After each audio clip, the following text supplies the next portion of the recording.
Salut à tous, c'est Altistine, j'espère que vous allez bien. On se retrouve aujourd'hui pour parler de FIFA 17 et pour parler de tactique sur FIFA 17. J'ai pas mal joué au jeu, à la démo, donc et j'ai remarqué pas mal de trucs dont je voulais vous parler. Ça va vous intéresser si vous aimez vraiment le foot, la tactique, etc. Je vais lancer un PSGOL, comme ça on connaît bien les joueurs, les équipes, c'est peut-être plus simple. Alors, je vais juste vous montrer, je vais surtout vous montrer un truc, c'est au niveau, pas du dispositif ni des rôles, mais au niveau des instructions et de la tactique. Alors, on va commencer déjà par la tactique, on va voir la tactique du PSG par défaut. Si vous appuyez sur X, vous pouvez voir la tactique détaillée. Et donc voilà, vitesse 49, vous voyez passe 34, positionnement. Donc en gros, c'est un jeu qui est assez globalement équilibré. Ça va pas non plus super vite vers l'avant. Mais c'est pas non plus comme quand on met possession par exemple. D'ailleurs je vais vous montrer possession, vous voyez que c'est vitesse et passe, c'est 20 et 20 pour la construction. C'est pour ça que si vous mettez le type de jeu possession, la tactique possession, il faut vraiment construire de derrière, aller tranquille et pas balancer vers l'avant. Au contraire, si vous mettez contre-attaque, je vais vous montrer contre-attaque, vitesse 95%, là il faut vraiment balancer vers l'avant, c'est vraiment pour jouer avec un attaquant rapide et balancer en avant. Ok, grosse pression, c'est plutôt équilibré et au final il y a beaucoup de pression mais la vitesse de construction est assez normale également. On va revenir sur celle du PSG, vous voyez que la vitesse c'est 49, les passes c'est 34, donc ça j'étais un petit peu étonné, enfin bon c'est des passes courtes mais ça a l'air quand même assez lent. On va laisser quand même cette tactique, sachant que vous pouvez bien sûr faire une tactique perso. Ça ce sera amélioré quand le jeu sera vraiment sorti, puisque là jouer contre l'ordinateur ça reflète pas exactement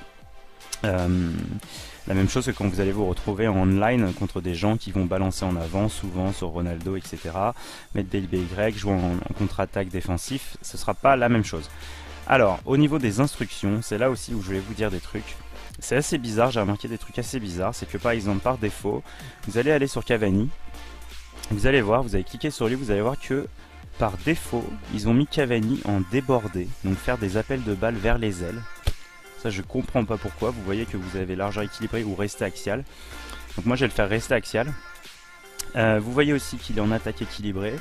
On peut choisir entre attaque équilibrée, dans le dos de la défense, pivot ou faux numéro 9. Et évidemment Cavani, on va le mettre dans le dos de la défense. Je trouve ça assez bizarre qu'il l'ait mis en différemment. Bon, les interceptions c'est pas très grave, on va pas changer. Et soutien défensif de base, attendez, hop. C'est vrai que lui il essaye souvent de presser derrière, donc on va le faire presser, sauf qu'après il va se fatiguer, donc bon non, on va faire soutien défensif de base. Pastore, alors Pastore lui ils l'ont mis en soutien défensif de base, course équilibrée, libre offensif, donc placement libre, il se rue en attaque, alors soit sur les centres il reste aux abords de la surface, soit il va dans la surface. Nous on va le faire aller dans la surface, même si, parce que Pastore est grand déjà et qu'à chaque centre, s'il y a 2 ou 3 joueurs c'est quand même plus facile de marquer un but, évidemment que si on n'a qu'un seul et que c'est Cavani. On va le mettre comme ça. Di Maria, on va regarder les ailiers, donc Di Maria et Ben Arfa. On va voir, ils les ont mis en soutien défensif de base. Moi je vais les mettre en revenir en défense, parce que j'aime bien que du coup, à la perte du ballon, ils reviennent en défense. Surtout quand vous allez jouer en ligne, vous allez voir que si les ailiers ne redescendent pas assez vite, dès qu'il y a une contre-attaque, c'est la panique, parce qu'il suffit qu'un latéral soit monté et vous avez des trous partout. Largeur équilibrée, on va faire repiquer au centre pour essayer, parce que c'est plutôt le jeu de Di Maria, surtout qu'ils l'ont mis sur le côté droit, donc si sur le côté droit il est gaucher, on va le faire repiquer au centre. Course de soutien, on va faire des appels courts, il demande pas mal le ballon dans les pieds Di Maria, je pense que c'est mieux plutôt que de faire de la profondeur avec lui qui court pas très vite, etc. Y a pas mal de trucs pour les ailiers, vous avez vu, course équilibrée, on peut faire hop, dans la surface, on va le faire aller dans la surface aussi. Rester au poste, interception, ça c'est bon. Ben Arfa, on va faire presque la même chose. On va le faire repiquer au centre, on va lui demander des appels courts dans les pieds et on va le faire rentrer dans la surface aussi en cas d'occasion et de centre. Là, un truc très important pour les milieux défensifs, c'est que voilà, vous voyez que bon, ça c'est plutôt réaliste pour le coup. Matuidi qui aime bien se projeter vers l'avant, on va le faire rester derrière en attaque, parce que si vos milieux défensifs commencent à monter, là en cas de contre-attaque, c'est carrément la boucherie. Souvent, vous le savez pas, peut-être que vous lancez les matchs comme ça en online, mais c'est très important de régler ces trucs. Interception, on va le mettre en interception agressive, il est assez agressif. Comportement, alors là vous avez soit coupé les lignes de passe, qui marche pas souvent contre un mec qui joue bien, soit marquage individuel. Je vais laisser en marquage individuel. La Krikoviak, je changerai pour Verratti. Je vais le mettre pareil, marquage individuel, rester derrière en attaque et interception agressive. Pour les défenseurs centraux, je change rien, c'est rester derrière en attaque, interception normale. Et pour les latéraux, alors c'est là où il y a aussi un truc très important. Je vais vous montrer la différence sur les deux mi-temps. Vous voyez que Maxwell et Aurier sont toujours vers l'avant. Et ça, c'est pas mal pour jouer contre l'ordinateur parce que ça va vous aider à vous créer des occasions, etc. Mais en online, pareil, ça peut être vraiment compliqué. On va mettre Krikoviak sur le banc, on va faire jouer Verratti. Et on va lancer un match comme ça. Le match, je vais pas forcément essayer de me procurer plein d'occasions, d'aller vite, de gagner. Et je vais surtout essayer de vous montrer un peu ce dont je voulais vous parler, c'est-à-dire tout ce côté, tout cet aspect tactique dans FIFA 17. Et c'est parti, on va passer les cinématiques. Et on va surtout regarder, c'est le comportement des joueurs en fait.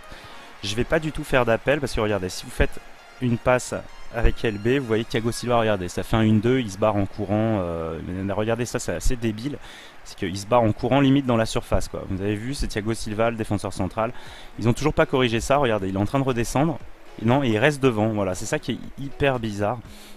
Si on donne la balle au goal, là je pense qu'il va commencer à redescendre. Voilà, et vous voyez, il y a Thiago Silva, notre capitaine, qui est en train de revenir. Qui prend la place de Maxwell, il va même pas se replacer dans l'axe. Donc ça, faites attention quand vous faites, vraiment faites attention quand vous faites des 1-2.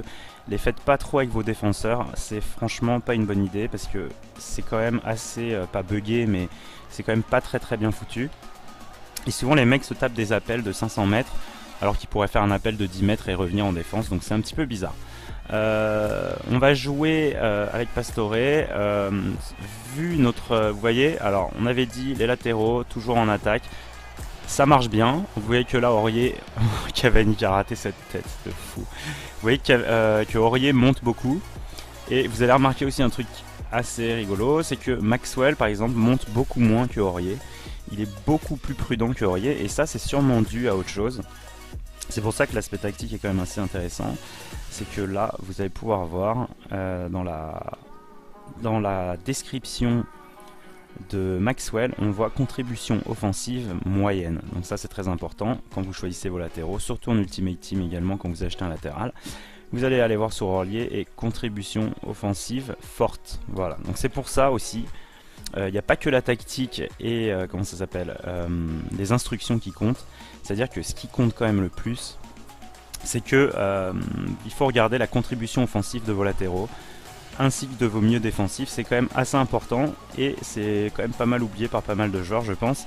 En tout cas, voilà, vous voyez que Aurier, il n'hésitera pas à monter. De toute façon, je ne l'ai pas fait d'appel, il monte tout seul parce qu'il a une contribution offensive élevée. Et on va aller construire tranquillement. Allez, Di Maria sur le côté, c'est un peu bouché, on va repasser là. Vous voyez que Aurier monte déjà, regardez, il prend déjà son couloir. Du coup ça apporte des solutions, hein. Ça c'est sûr que c'est pas mal. Sauf que quand vous jouez en online, honnêtement moi je vous le déconseille. Enfin, vous pourrez vous amuser évidemment, mais si vous jouez vraiment la Division 1, etc., que vous voulez vraiment essayer de gagner le plus de matchs possible, je vous déconseille ça. Alors sur FIFA, ce qu'il faut dire aussi, c'est que c'est quand même assez difficile. Super débordement de Ben Arfa, tête de Cavani ratée. Ce qu'il faut se dire sur FIFA, c'est que c'est quand même assez difficile de reproduire de reproduire le jeu par exemple du PSG en vrai, avec des latéraux qui montent beaucoup, avec Kurzawa par exemple et Aurier qui apportent sur les deux côtés. C'est possible contre l'ordinateur, je vous l'ai dit. Après, c'est vrai qu'en online, on n'a pas encore joué online à FIFA 17, mais ça va être compliqué. Mais c'est vrai que là, quand vous êtes contre l'ordi, regardez, Aurier, il donne vraiment beaucoup de possibilités sur le côté droit, alors que Maxwell monte moins. Je vais vous montrer donc après un truc. Pour l'instant, Cavani, on n'a pas vraiment fait gaffe à Cavani. Là, c'est assez réaliste. Les deux centraux sont montés, David Luiz et Thiago Silva. Il y a encore David Luiz qui n'est pas encore parti dans l'effectif de la démo. Et c'est les deux latéraux qui se retrouvent centraux en cas de contre-attaque. Donc ça c'est plutôt pas mal. Ça se passe aussi comme ça normalement dans le foot en général. Là on va voir au niveau de la défense. Vous voyez Di Maria, je vais le prendre, il est là. Il est revenu en défense. Donc pour l'instant tout se passe bien au niveau de la défense. Il y a même Pastore qui est revenu jusque là. qui a dû prendre la place de Ben Arfa, qui lui doit avoir une contribution défensive vraiment moyenne. Et vous voyez, Ben Arfa il traîne un peu au milieu de terrain, mais il va pas vraiment presser. Donc finalement, le type de jeu que vous allez avoir, ça va vraiment dépendre. Ouh, j'ai failli prendre un but. Ça va vraiment dépendre des joueurs que vous avez sur le terrain, plus que de la. Enfin, pas plus que de la tactique. La tactique aussi va changer des choses, mais c'est vrai qu'il faut vraiment regarder, et surtout en Ultimate Team, quel joueur vous avez sur le terrain, selon votre style de jeu. Allez, Cavani il revient, Ben Arfa qui est parti, et là on va bien voir. Vous allez bien voir que Cavani fait vraiment des appels en profondeur, et ça c'est vraiment bien fait. Pour le coup, je lui ai dit de rester axial, de faire des appels en profondeur, et ça marche très très bien. C'était vraiment ce qu'il va faire. Et justement, il va pas aller faire des appels sur les ailes bizarres. Alors attendez. On va changer la caméra, on va essayer de la mettre au point de penalty. Un peu tendu. Bon, ça n'a pas marché, dommage. Le retour en défense, pour l'instant là ça joue pas très vite vers l'avant de toute façon du côté de Lyon. Et c'est l'ordinateur en mode pro je crois, ouais c'est en pro.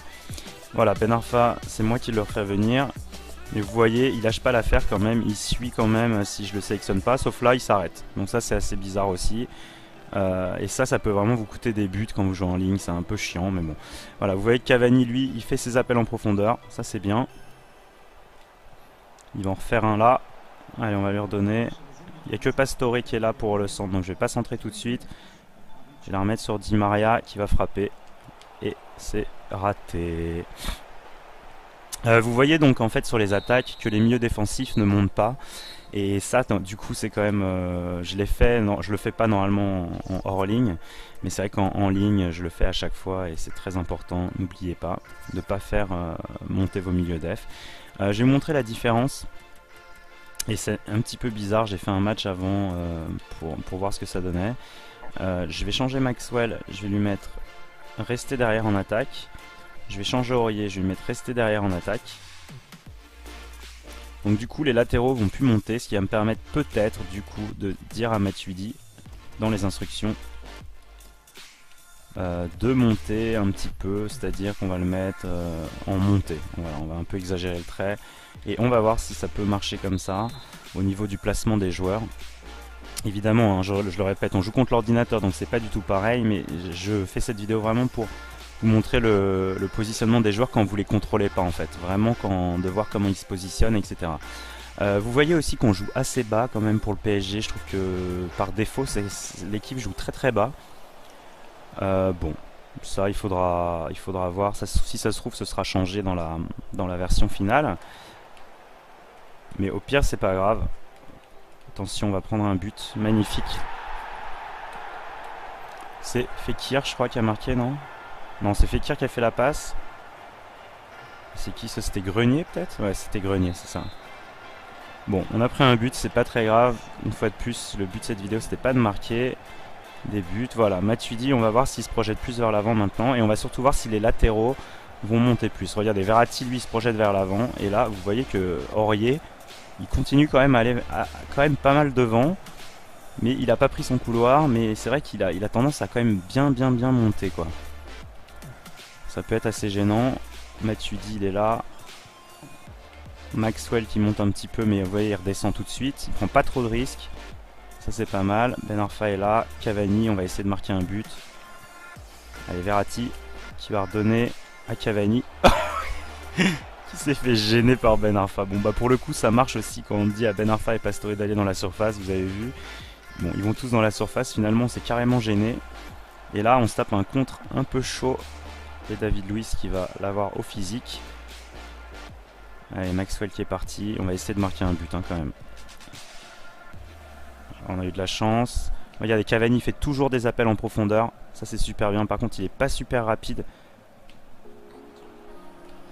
On va redonner à Ben Arfa. Ah dommage. C'est pas passé. Matuidi il est resté quand même là. Par contre Verratti, vous voyez que à mon avis c'est un joueur qui a une contribution offensive. On va tout de suite vérifier.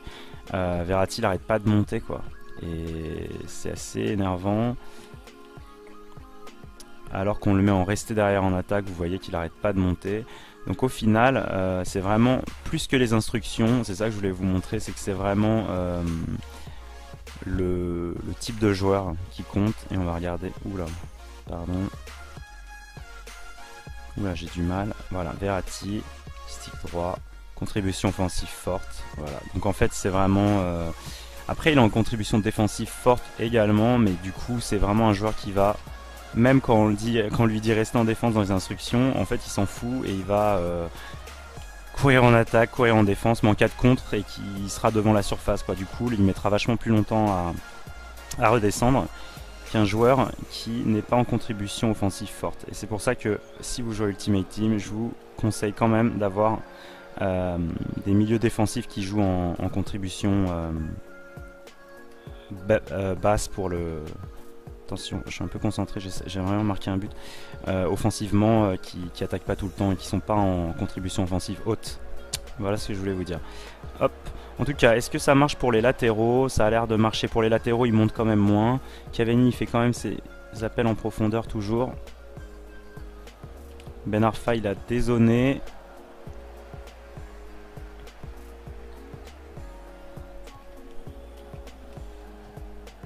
Allez, on va faire un changement, on va voir. Je vais aussi vous montrer un truc. Ah oui, je voulais vous montrer un truc.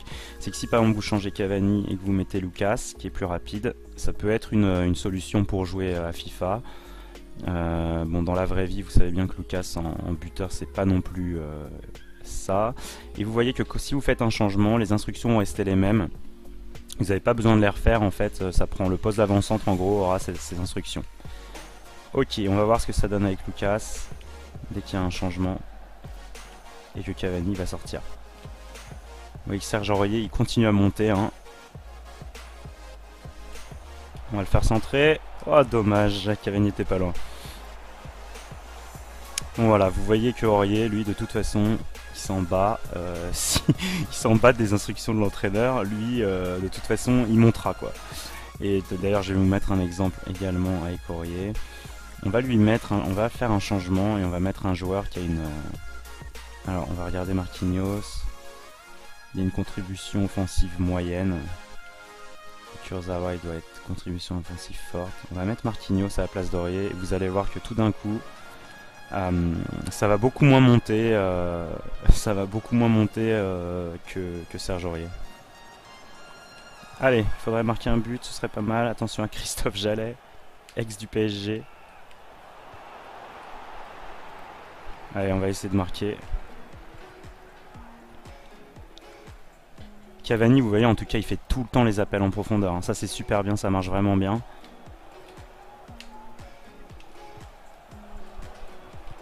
Oh, dommage. Je pensais qu'il allait avoir but, honnêtement. Allez, la balle est pour nous, c'est la 90e. Il va falloir marquer. Allez. Oh non, c'est pas possible. Allez. Oh là là, j'ai pas marqué. Bon. Je suis un peu dégoûté. En tout cas, voilà, je voulais vous montrer un peu tous ces aspects tactiques sur FIFA 17. C'était déjà un petit peu la même chose sur FIFA 16, mais au cas où, je voulais quand même vous montrer tout ça. Et j'attends, je ne vais pas vous donner de conseils ou quoi pour jouer en ligne. J'attends évidemment de jouer d'ailleurs en ligne et de vous dire après de trouver les formules qui marchent. Et je vous donnerai sûrement des formules tactiques qui marchent mieux quand on joue en ligne. Voilà, c'était Altis. N'hésitez pas à me dire si vous avez aimé la vidéo. N'hésitez pas à réagir en commentaire et à mettre un pouce si vous avez aimé. J'ai hâte que FIFA 17 sorte et j'espère que vous aussi. Ciao à tous, c'était Altistine. À plus.